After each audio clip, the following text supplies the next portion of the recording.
Hey this is Ghanshyam और आज के इस एपिसोड में हम देखेंगे कि क्यों पुरुषों को पैड यूज करना पड़ा, क्यों इन लोगों से ये दोनों उंगलियां एक साथ स्लाइड नहीं हो पा रही हैं, इन दो ट्रायंगल्स में से कौन सा छायांकित भाग बड़ा है, येलो या ब्लू, और कैसे आप अपनी क्षमताओं को घर बैठे जान सकते हैं।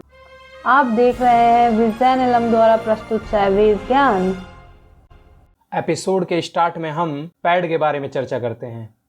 आईपैड नहीं, अरे ना, क्रिकेट पैड भी नहीं, वो वाला पैड जिसके बारे में लोग सुनकर चुप हो जाते हैं। हाँ, सैनिटरी पैड। जिन्हें नहीं पता उन्हें बता दूं, सैनिटरी पैड का इस्तेमाल फीमेल अपने मेंस्ट्रुअल डिस्चार्ज को एब्जॉर्ब करने के लिए करती हैं, जिससे कि वो अपनी क्लोथिंग एंड हाइजीन को प्रोटेक्ट कर सकें।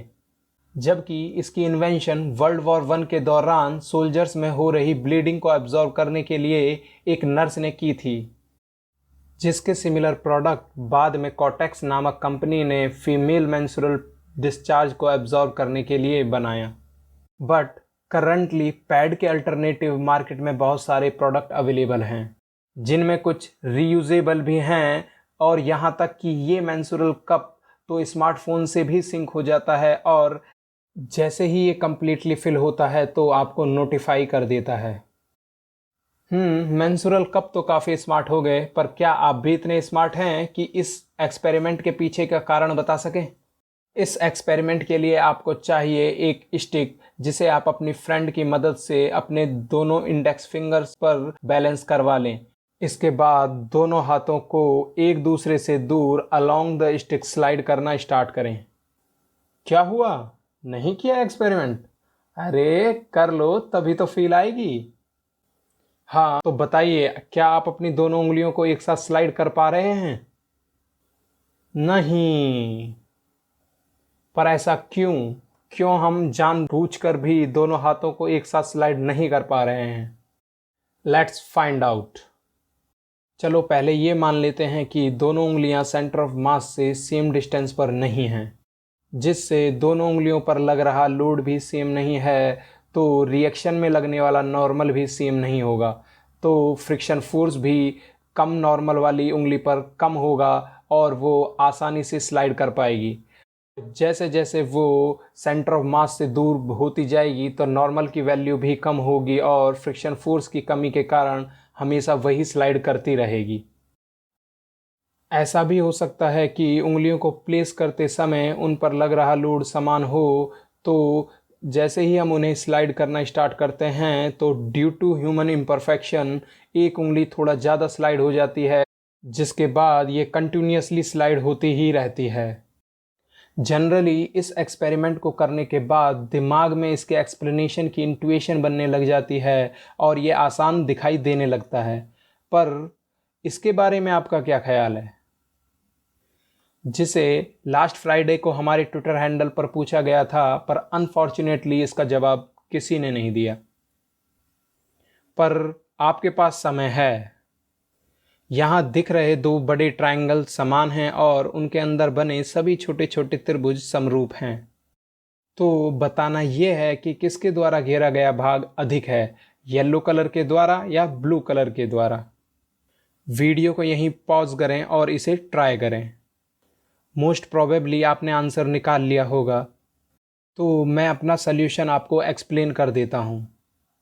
उसके लिए इन्हें रीअरेंज करके काउंट कर लेते हैं। जनाब का क्या ख्याल है आपका? तुम तो मचल गए हो, यूं ही फिसल गए।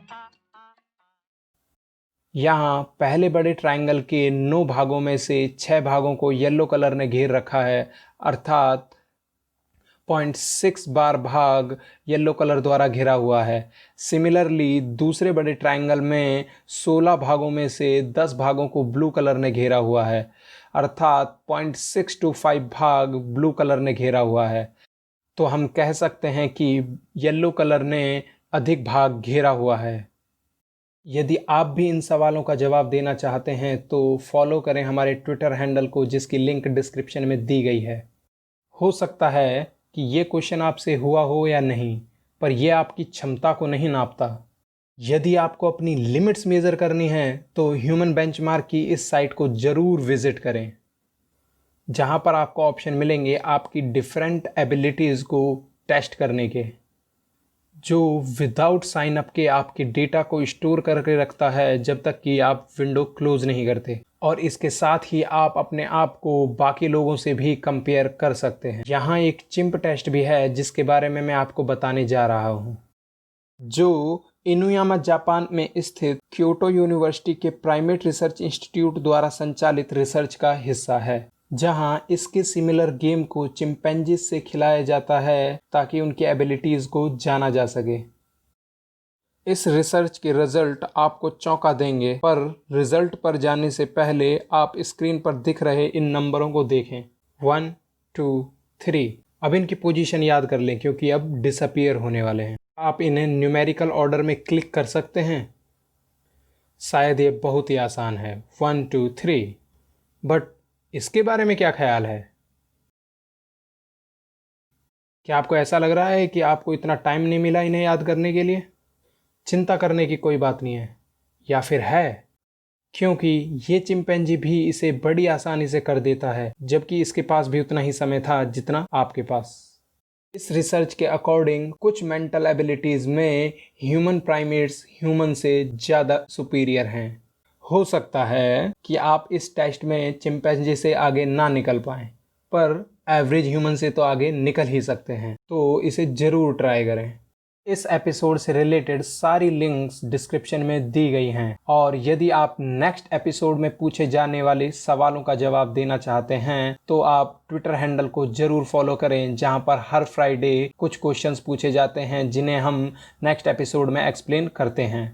यदि आपने इस वीडियो से कुछ सीखा है तो मुझे आपको बताने की ज़रूरत नहीं है कि आपको क्या करना है, परंतु कमेंट्स में ये ज़रूर बताएं कि आपको कौन सा भाग पसंद आया और कौन सा नहीं। और आपके कीमती समय को यहाँ देने के लिए धन्यवाद।